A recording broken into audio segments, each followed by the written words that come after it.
Duplo Expresso. Hello, Wellington. Hello, viewers. It's great to have you back for another edition of Duplo Expresso.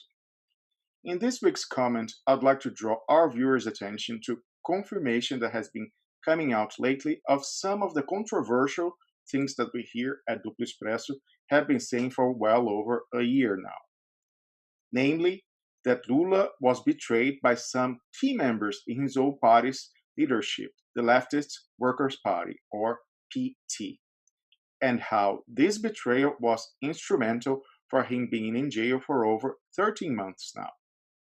First, last week we witnessed a public clash between former President Lula's attorneys and a group of individuals with legal background close to the current Workers' Party administration. These people came up with an exotic and roundly inaccurate legal thesis summed up in an article published in almost every blog with ties to the Workers' Party, saying that President Lula's defense attorneys should file for a specific type of appeal which, if granted, would allow him to leave prison immediately. Or so went the article. Problem. On the one hand, none of the authors have any training, background, experience whatsoever in criminal law and prosecution. On the other hand, legal scholars from the field were quick to dismiss this individual's thesis, if we can call it that, stating that not only it did not make any sense legally speaking, but even if it did, it would work to Lula's detriment and not in his favor. If granted, the appeal would actually allow the state to keep him in jail for longer. In view of this, Lula's lawyers rushed to advise their client against it. And what came next? Well, one of these individuals, with close ties to one of the Workers' Party elected state governors, filed a suit with the Brazilian Bar Association, pressing charges against Lula's lawyers, claiming that they were not acting diligently or in their client's best interests.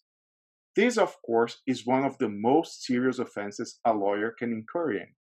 And, if that were found to be the case, could even result in Lula's legal team being prevented from working as lawyers permanently. So how can we make sense of all this story?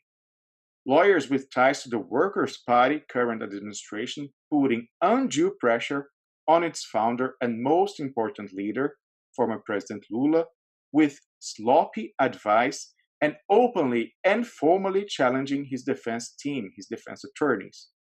The picture is not entirely clear at this point. There are several hypotheses.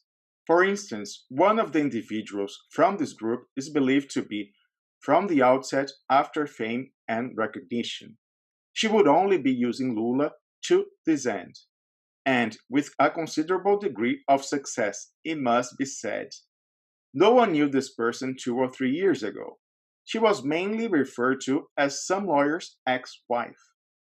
Now, after organizing and publishing a compilation of critical articles on Lula's conviction trial, she was able to tour the country to promote it, using the vast Workers' Party network, and went as far as meeting the Pope, other dignitaries, Nobel Prize winners, and the like.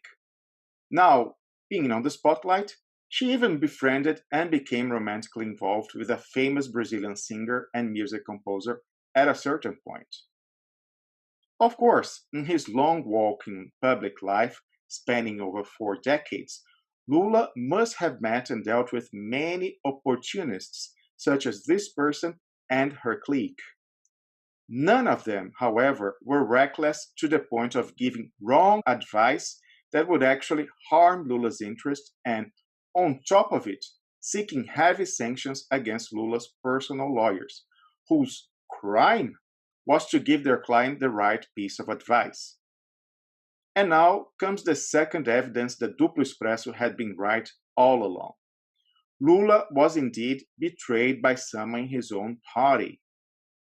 85-year-old journalist Mino Carta, the well-respected publisher of a weekly magazine, Carta Capital, who has been friends with former President Lula since the 1970s, wrote an editorial this week in which he enigmatically says, Lula is generous, a good friend to his friends, and among these, he didn't lack traitors.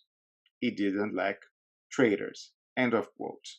We here at Duplo Expresso pointed to this as early as 2017. And following that, we were heavily attacked by some members of the Workers' Party, who accused us of bringing division to the party and of secretly being at the service of the right-wing coalition in power since the 2016 coup d'etat. Well, we had the audacity to name Lula's traitors when the treason was taking place, trying to prevent Lula from going to jail. Now, 1 year later, things become clearer, and some go as far as voicing the same idea. Better late than never. Unfortunately, Lula is already in jail at this point, for well over a year now, and it is very, very unlikely that he will ever leave it. In view of that, who, after all, has secretly been at the service of the right-wing coalition in power? The answer is the very same people who accused us. That is, the traitors within Lula's party, the Workers' Party. Wellington.